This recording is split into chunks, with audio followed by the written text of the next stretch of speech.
Masaha make ashize ahazwi nko mu banyamakuru mu karere ka Kicukiro habereye impanuka ikomeye yahagaritse imitima. Imodoka ebyiri zagonganye, imwe muri zigwa mu muferege. Ese byagenze bite? Hari abakomerekejwe?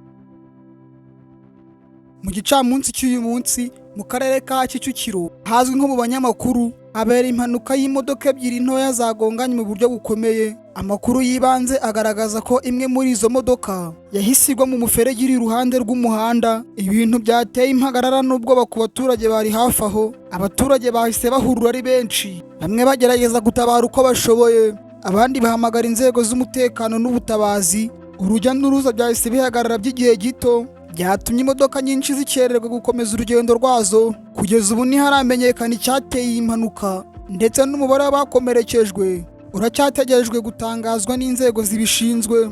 Polisi n'izindi nzego z'umutekano zahageze zatangiye iperereza hagamijwe kumenya icyaba cyateye impanuka no gukuraho imodoka zagize ikibazo kugira ngo umutekano n'ituze bisubire mu muhanda. Iyi mpanuka yongeye kwibutsa buri wese akamaro ko kwitwararika mu muhanda, cyane cyane mu bice by'umujyi birimo abantu benshi n'imodoka nyinshi. Umuvuduko ukabije, kudaha agaciro amategeko y'umuhanda cyangwa uburangare bw'akanya gato, byose bishobora kuvamo ingaruka zikomeye. Ese wowe ubibona ute? Ni iki utekereza gikunze gutera impanuka nyinshi nk'izi mu mujyi wa Kigali? Tanga igitekerezo cyawe muri komenti. Niba ukunda amakuru yihuse, yizewe kandi asesenguye, kanda follow na subscribe kuri page zacu, ukande like usangize iyi nkuru abandi kugira ngo utazacikwa n'izindi nkuru zishyushye. Murakoze cyane.